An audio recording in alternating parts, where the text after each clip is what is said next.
Good afternoon and welcome to a new episode of the Guru's Perspective. Today, I want to talk about what happened in week 18. I know it wasn't a lot of things that happened that was, importance of the league right now in the NFL.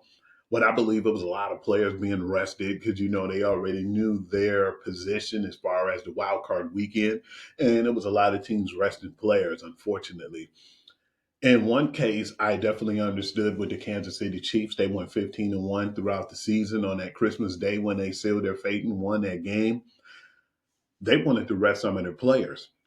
They had a few guys who was injured and they started coming back like Hollywood Brown and other guys on the team, Isaiah Pacheco. So it was only right. And I kind of figured after winning and going with a astonishing record of 15-1 that they were going to start resting players. I understand that. I know a lot of people were upset because they decided the fate of a lot of teams. If Kansas City Chiefs want to meet the Denver Broncos, it would have been a lot of teams who possibly would have got an opportunity to still make it into the playoffs because some teams, if you win, you still needed a lot of help to get to where you needed to be. One of those teams was the Miami Dolphins. The Miami Dolphins fell flat. They lost to the Jets. And that was surprising in its own right, but still, by them losing to the Jets, that made them automatically eliminated. So the Cincinnati Bengals, they won, and they won 5 straight games. Joe Burrow definitely looking like an MVP candidate. Jamar Chase is a Triple Crown winner, and it still doesn't matter because guess what? They're going to be watching the game at home, and they're going to be looking at the games like I am over the wild card weekend. What surprised me too was the Atlanta Falcons losing to the Carolina Panthers, and they knew everything was at stake, but the Panthers would not lay down for them. The Panthers played a hell of a game. Bryce Young showed why right now he belongs and he should be a starter in this league for the time being. That game was really close, and Carolina Panthers end up winning in overtime. Okay. And then the strange thing to me was at first the Saints was giving the Buccaneers all they can handle. It really got all the way to the end of the game, the deciding factor for them to actually pull that game off, and the Buccaneers clinched their division. Very good at that point. It was some games that was worth watching, but most of the games you already knew the seeding was there, and you already seen that the teams who were playing was at stake, and a lot of them didn't have anything at stake. So many players rest on week 18 that it made it a little bit. I don't know what to say. I wouldn't say I was disgusted because I understand because injuries are very, very crucial in the football season. So to rest your guys and to get them to play or to have a healthy team matters. A lot of times when people rest their players and then they want to go into those wild card rounds, into those having the buys and coming off those buys and playing, usually don't work out. A lot of them come out rusty and they don't have that football feel. Most times you need to be around football and have the speed of the game. But when you're resting up like that, or when you're resting up too much, you don't get the feel of the game. A lot of times I see a lot of teams who have buys and they get eliminated early. The shocker teams who are the high ranked teams as well. For instance, like I said recently in the college football playoffs, the top 4 seeds are all eliminated. Oregon Ducks, the Georgia Bulldogs, Boise State, and Arizona State. They're all eliminated right now. But that being said, for Kansas City to rest their players, I know a lot of people were upset, and I heard some of the talking heads say, well, man, they shouldn't do that. That's ridiculous that this is what it's becoming. And the NFL is starting to be like the NBA. It's slightly different. I've seen a situation before with New England. They were playing their players before the playoffs, and they were one of the top seeds. They didn't decide to let Wes Welker rest. He tore his ACL, and that was that. They didn't even make it after that first round of the playoffs. Resting your players, I don't really feel like it's something you should always do, but when it's appropriate or when you're to the point where you already sealed your fate and you got your seeding, why not rest your players? I'm just saying, that's just in my opinion. The one game was at stake and it was the granddaddy of them all. And I really loved the way it went. I was so nervous and I hated it went down to that. But to see it at the end, it was very exciting. It wasn't as exciting if you was a Minnesota Vikings fan. That being said, I want to talk about the game. What I was surprised about is, and no disrespect to Ben Johnson, I love Ben Johnson. I think he's a offensive guru. He's a genius at what he does, and I really respect what he's brought to the Detroit Lions. He make that offense click, and they look good doing it. It's very exciting and it's fun to watch as a fan. I don't care if you're not from Detroit. If you're a fan of football, to see some of the crazy plays and the inventive plays that he come up with, it's very exciting for the game of football. But what I'm going to say is, after seeing this performance, I would like to give my flowers to Aaron Glenn. We was hard on Aaron Glenn a lot at one point, but he worked with what he had, and he did really good. And it was a really solid defensive effort this whole season. But when players was getting hurt, he had to plug and play, and he would get guys off the street. That was highly understandable. But after this game, we still have a depleted defense. And to see how well they performed. One of the better performances was Amik Robertson. You know, he wanted to take on the task because he said he played against Justin Jefferson in high school and he wanted to basically be right there. And he wanted to be the number one guy on Justin Jefferson. And he did a pretty solid job. Really good game plan from both sides. You know, at first the offense couldn't really get it going, but then with Jameer Gibbs, his huge performance, that really was the key to the game. I definitely didn't see that coming. That he was going to put all the weight on his shoulders and pull off this victory for us. Jared Goff did just enough. He threw a couple of picks that I was a little upset with, but he had 231 yards, a touchdown, and like I said, the two picks. But the two picks didn't really affect us in play because of the huge performance of Jameer Gibbs. He had 23 carries for 139 yards and three touchdowns. Amon St. Brown had six receptions for 77 yards. Sam Darnold had only 166 yards, and he was 18 of 41 passing. So he connected on 18 out of the 41 passes he threw, and I was impressed with that. But what's even more impressive is Cam Akers had six carries and 65 yards. Even more impressive, their number one wideout, Justin Jefferson, had three receptions for 54 yards. Yeah, I was a little disappointed in a way because, you know, hear me out, Detroit fans. He's one of my receivers on my fantasy team. I wanted him to do okay at least. But hey, when it came to us winning and clinching the number one seed in the playoffs and beating, and not only beating, but sweeping our rivals, all of our NFC rivals in our division and NFC North, we swept them. We swept Green Bay. We swept the Vikings and the Bears. So that's high praises. That's a lot of things that we've never done before in the past. And the culture has definitely changed under Dan Campbell and Brad Holmes, and I definitely appreciate that. I am very happy right now to be a Detroit Lions fan. But that final score, it was definitely beautiful to watch. 31-9. I was in shock. I didn't even really want to be bothered. I'm just looking at the game. I'm seeing all these people texting me and all. And then once I really got to, like, man, am I, dreaming or is this for real? Until I looked at one of my buddies, one of the co-hosts to the Google football session, Ebuck. He said, man, Jameer Gibbs is having a game of his career. And then I seen my buddy Mo talk, and he was saying some things in his text like, man, I'm really surprised at how good the defense is playing. We all were. And on top of that, I talked to my nephew, Deanie, too. And it was just really cool to kick it with them and be happy. And not only that, but just relax now, man. We had it so tough and we was on eggshells for so long because that last game determined if we were going to be the number one seed or going on the road and being the number five seed, going to the Los Angeles Rams. But fortunate enough that now that after having our week five, bye, we got a bye in the first round.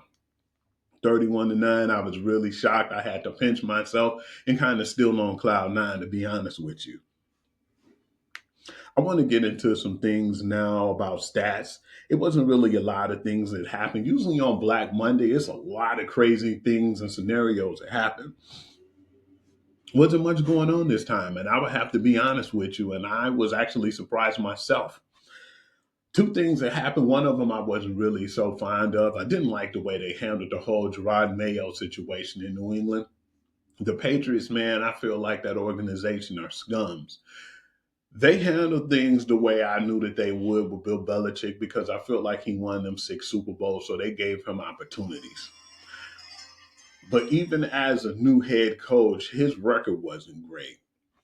They still gave him a chance to develop his team. And when he got Tom Brady, the rest has been said. I mean, they still had a stout defense because a lot of it wasn't really put on Brady. You had the Richard Seymours, the Teddy Bruschies, you had, the Ty Laws. It was so many guys over there, the Lloyd Malloys. I can keep going. You even had Rodney Harrison at one time, and Richard Seymour and a lot of those guys really set the culture over there. The defense was the ones who carried Tom Brady. Tom Brady just had to do enough to win. And afterwards, to have 6 Super Bowls and to be one of the best organizations there was. Soon as Tom Brady left, Bill Belichick was there. I felt like his GM skills was questionable. And that's the reason why I feel like after those 3 years, they was ready to move on from Bill Belichick. It was in the writing on the wall because you start to see nasty things in social media and just in general where Belichick was taking shots at Kraft. Kraft was, retaliating and saying a few words of his own. And I said this relationship is starting to get messy and something's going to happen. After 3 years not doing well and that team doing really bad, I mean, that team did really bad. They ended up moving on from Coach Belichick. Now, as you see, he's in college and he's the North Carolina Tar Heels football head coach. I'm going to move on. And they ended up going with Gerard Mayo, a surprising move. But I like that he had that in his contract, and I like that Rooney Rule applied, that where if he got the opportunity and he applied for the job, it was more or less guaranteed that he can get the position. He had the job, and I knew it was a lot of things that was going to happen and materialize. I didn't think the team was good, and I don't think they're going to be good for a while. That's just my opinion. They have their franchise quarterback. They need some wide receivers because wide receivers are like fourth and fifth options on other teams. And then that O line is really bad. It's a lot of things that needs to be taken care of over in Linga. They got the money. And they definitely have the draft capital right now. I believe that they should go out in free agency and try to get them some wide receivers, give them some little money and incentives to come to New England. And then on top of that, you got like one of the top 4 draft picks. I would try to get Travis Hunter or get a cornerback right away. You definitely need to get some receivers too. They're not good at developing receivers. At least I knew with Bill Belichick, but I just didn't like the way they handled that with Gerard Mayo. They didn't do right by that man. Yeah, he had 4 wins, but I really feel like a lot of this materialized when they won that game against the Buffalo Bills. I believe when they won that game, they wanted Gerard Mayo out of there because he jeopardized their chances of getting the number 1 overall draft pick. Don't think they're going to get a quarterback, but I think that they would have had a better chance of getting Travis Hunter. I just really thought that it was low down and dirty. But like I said, that's how I feel about their organization now. I lost all respect in that organization after they fired Gerard Mayo, after they saying for many weeks that they were going to continue to move on with him. I believe soon as the opportunity came available and a lot of coaches were getting fired. And then, I was surprised they didn't go after Mike Vrabel last year. And now I'm hearing that that's the sure guy that should be over there in New England this next season in 2025 is Mike Vrabel, former player, former Super Bowl winner for New England Patriots. He went on and coached for the Titans, and he did pretty well over there. And I was surprised he didn't get a job last season, but now I believe the job is his. And if he don't want it, then it won't be his. But I believe he's a sure thing over there, and he will get that opportunity. I really felt like that was just messy, and I didn't like the way they handled that. But yeah, that was one of the shocker Black on Monday situations that they ended up getting rid of Gerard Mayo.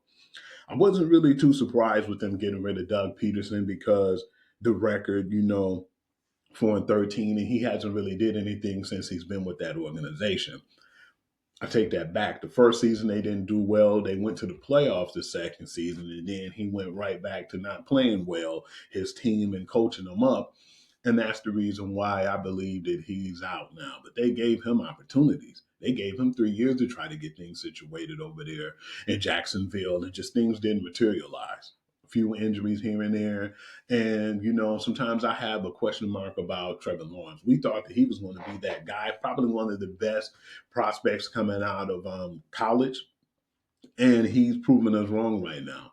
Maybe he still have it in him, and I believe a lot of times it takes time, at least 4 to 5 years, to develop a quarterback. But teams don't want to wait that long. They're like 2 years most times. Sometimes they're one and done with these quarterbacks. So I don't really know what's going to happen over there. And of course, you knew about the guys who already been released: Dennis Allen, the New Orleans Saints coach; Robert Saleh, the New York Jets coach; and Matt Eberflus, after Thanksgiving Day. And we know what happened and what materialized there.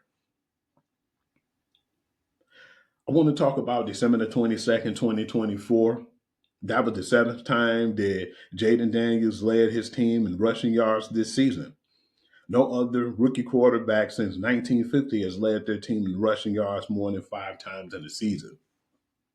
I think he's the for sure rookie of the year, offensive rookie of the year, may I add.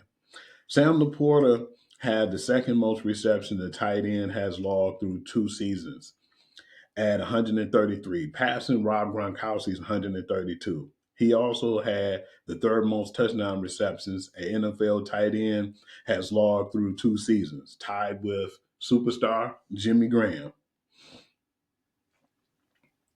I'm about to get real Lions heavy on you guys. So, if you're not a Detroit Lions fan, or if you don't want to hear it, I'm just saying right now, you can tune out. But yeah, I'm going heavy on my team because it's been a historic year for us.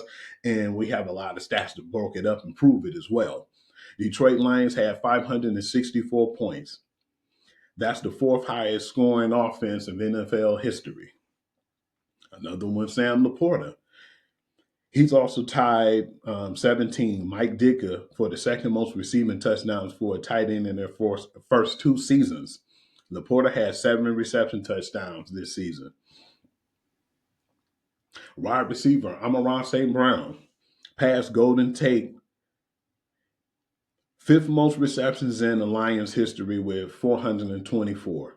St. Brown is only 5 receptions from Brett Perriman for the fourth place.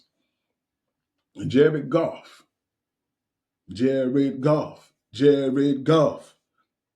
becomes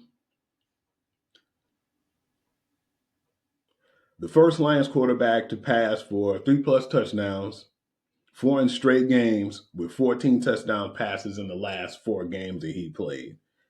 Rookie kicker Jake Bates established a single season franchise record for the most points scored with 135.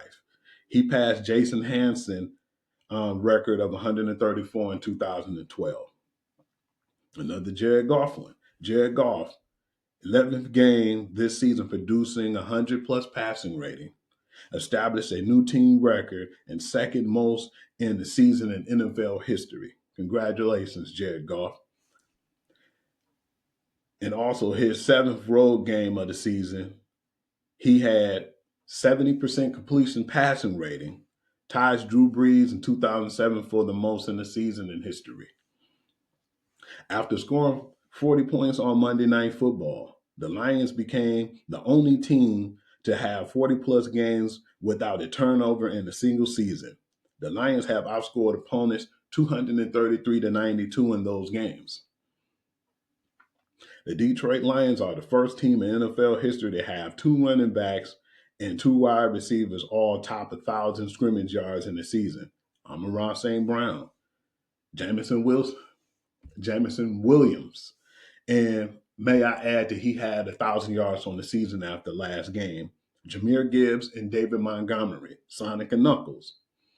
The Detroit Lions are the second team in NFL history to produce 35 passing touchdowns and 25 rushing touchdowns in the season. The only other team to establish this mark is the Los Angeles, or you can call them the St. Louis Rams, the best show on turf. And Jared Goff since throwing the 5 interceptions against the Texans in 8 games, had 72 completion percentage. That's first. 2,318 yards, first. And of course, 20 touchdowns to 1 interception, first. Amon St. Brown is the first player in franchise history to record 100 plus receptions and 10 plus receiving touchdowns in consecutive seasons. He joins the great Larry Fitzgerald as the only player in NFL history to have multi seasons within the first 4 years of his playing career. Amon St. Brown and Jahmyr Gibbs are the only running back and wide receiver duo with 1,000 plus yards and 10 touchdowns in the season. Amon St. Brown had 101 receptions, 1,126 yards, and 11 touchdowns. And before the game, Jahmyr Gibbs had 5.5 carries per game, and he had 1,156 yards. And with the 3 touchdowns he scored, that made his total go up to 15 touchdowns.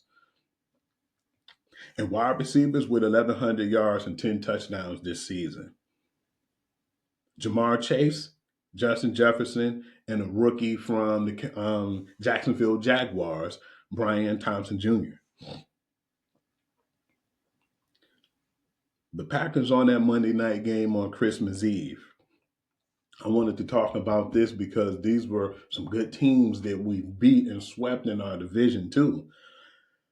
Even though this was against the Saints on Christmas Eve, they had 30 plus points shutout, 400 plus yards while allowing under 200 yards, 0 turnovers, 0 fumbles, 0 sacks taken, and 0 missed kicks.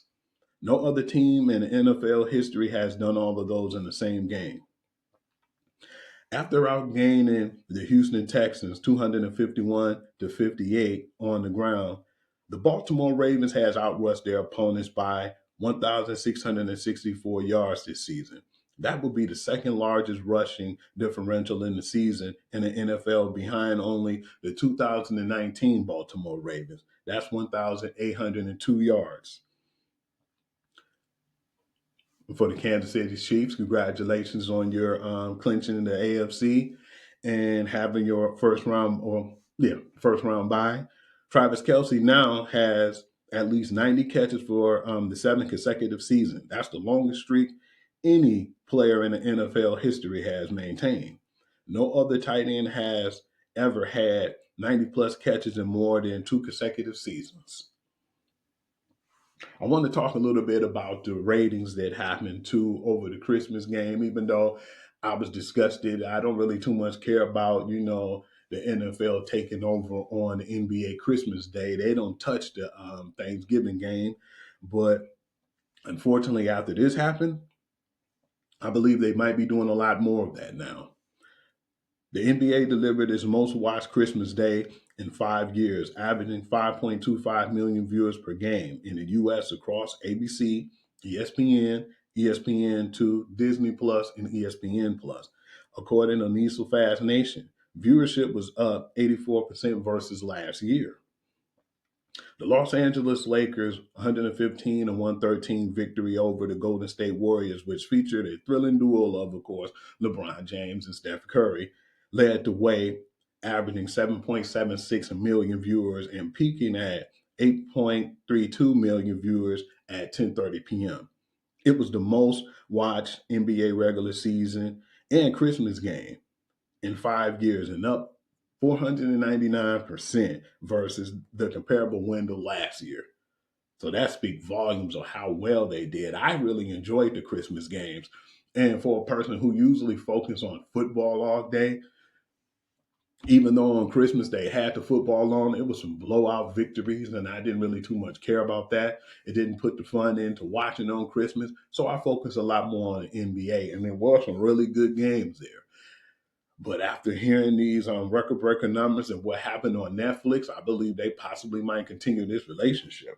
Netflix NFL Christmas Game Day viewership, unduplicated audience of nearly 65 million U.S. viewers. Ravens and Texans had a 24.3 million, and Chiefs and Steelers had 24.1 million. Are the most streamed NFL games in U.S. history. Viewership of the Ravens Texans game peaked, and this part was unfair, you guys, because Beyonce had her little shine over on that halftime. It was basically the Beyonce Bowl. That's what everybody called it. That was really the low blow to the NBA because it was like a Super Bowl halftime, man. It was crazy. That did over 27 million viewers by itself. Netflix occupied 10 of the top 12 trending on X in the US. Fortunately, we might see a lot more football on, Christmas Day. The Rams now have two rookies with at least four interceptions in the season. Cameron Kitchens and Jalen McCollum. The last NFL team with the two such rookies was in 2017, New Orleans Saints with Marshawn Lattimore and Marcus Williams. Saquon Barkley, congratulations, you're part of that 2,000-yard club. And the guys who had over 2,000 yards in the regular season, if you didn't know, let me tell you, let me explain it. O.J. Simpson with 2003, Eric Dickerson, who still has the record, 2,105, Adrian Peterson, 2,097, Jamal Lewis, 2,066, Barry Sanders, 2,053, King Henry, 2,027, Terrell Davis, 2008, 2K Chris Johnson, or CJ 2K, he had 2006, and Saquon Barkley had 2005. What I was upset about is he was one game left to play, and he needed 101 yards to take the record. I definitely felt like he could have did it, but I do like Saquon Barkley and the way he carried himself as a teammate and a professional too. I really feel like the New York Giants really messed up on that one, and we see it right now in this season. He decided he wanted to do what was best for the team regardless. He didn't care about those accolades. He just want to be healthy, get that number two seed, and play and try to get as far as they could on the championship or in the playoffs.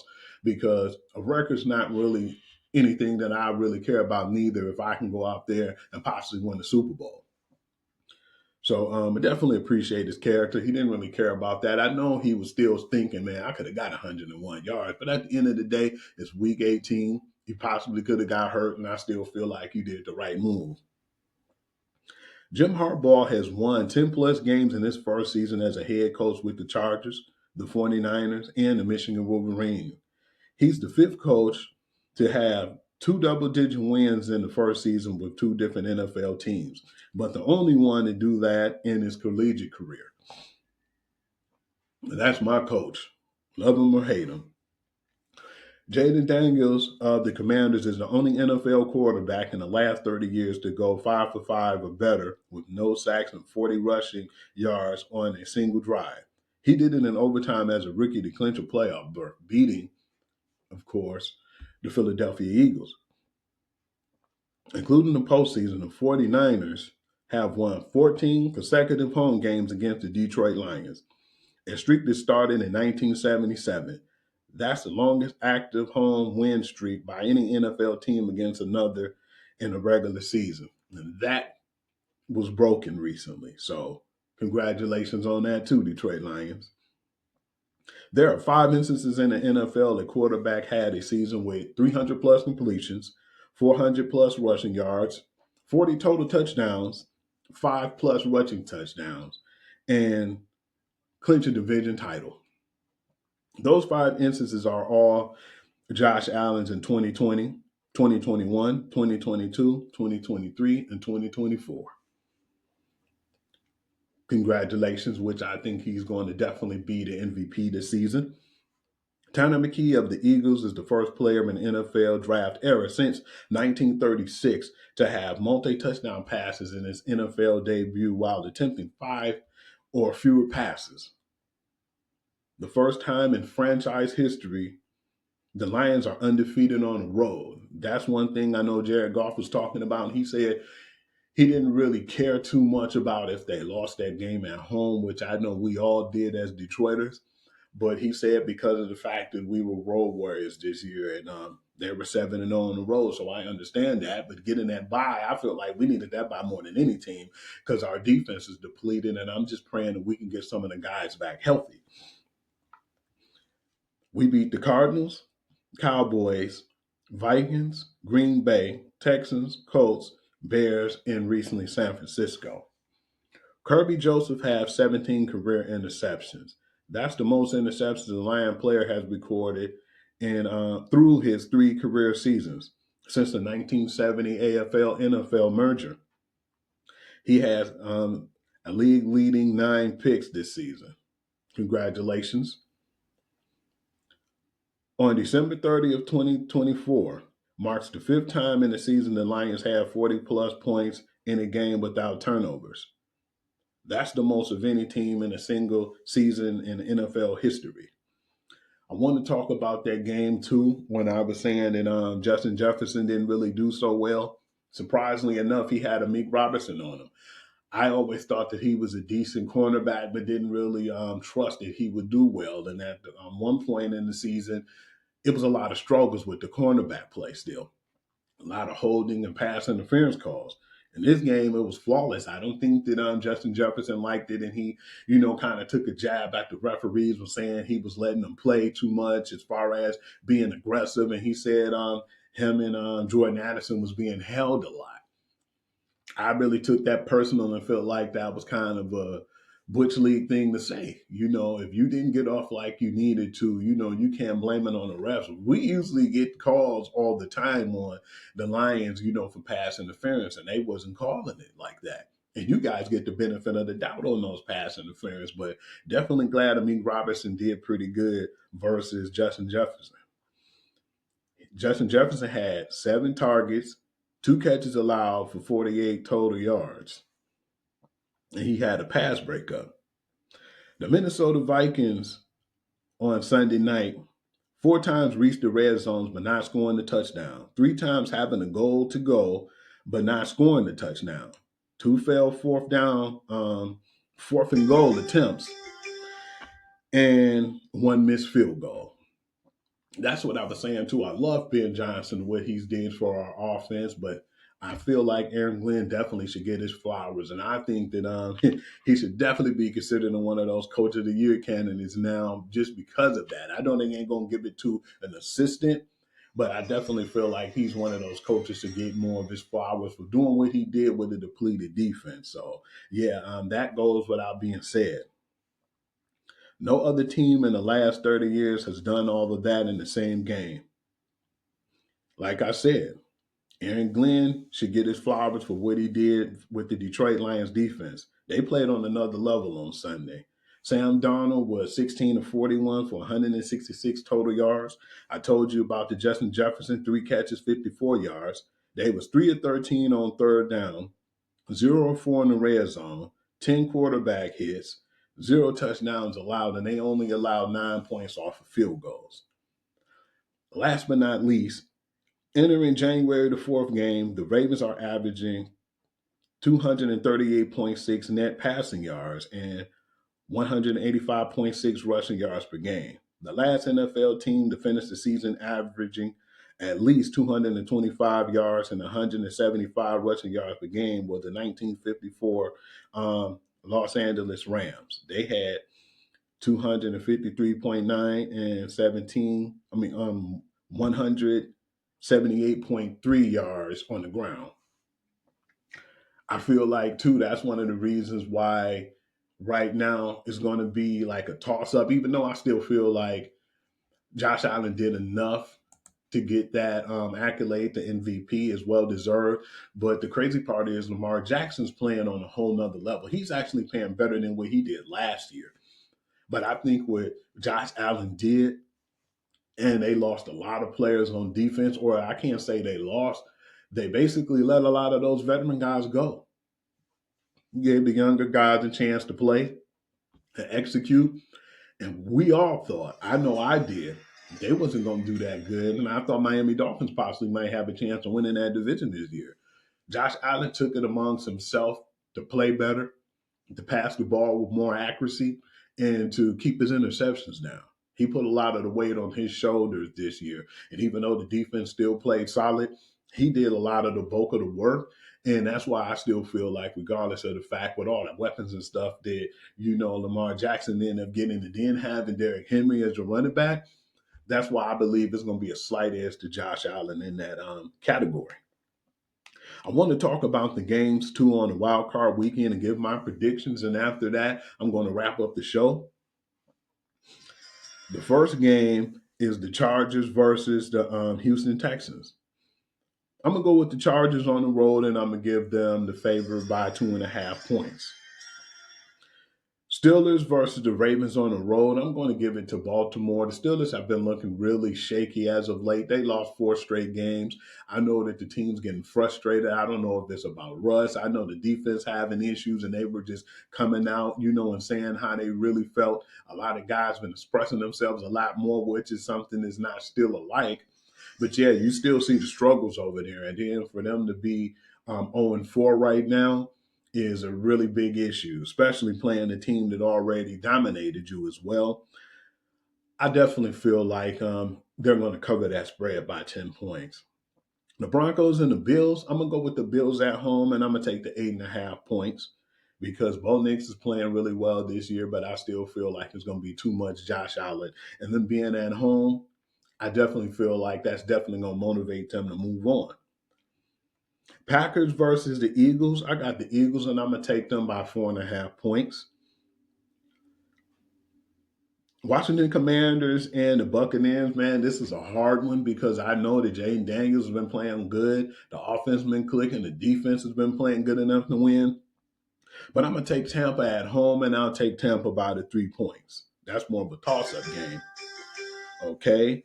The Minnesota Vikings versus the Los Angeles Rams. This is a tricky one. I was surprised that Coach Dan Campbell said what he said when he shook, Kevin O'Connell hand and said, "I'll see you in a couple of weeks." I don't know about that, man. Right now they're in SoFi Stadium and they're going to be playing in Los Angeles. And I believe the Stafford and the whole team heard that. That's going to give them the energy and that's going to give them the bulletin board material. I think that they're going to pull it off. They have Minnesota by 1.5 points, but I'm going to go with the Rams on this one, with the upset. I just don't feel like after what was said on TV and how that materialized that they're going to let that ride. And I think the Rams is going to be definitely motivated trying to come here to Detroit and playing us once again. I want to say thank you guys for chiming in, listening to the Guru Perspective. And if you could, please go to YouTube, like and subscribe.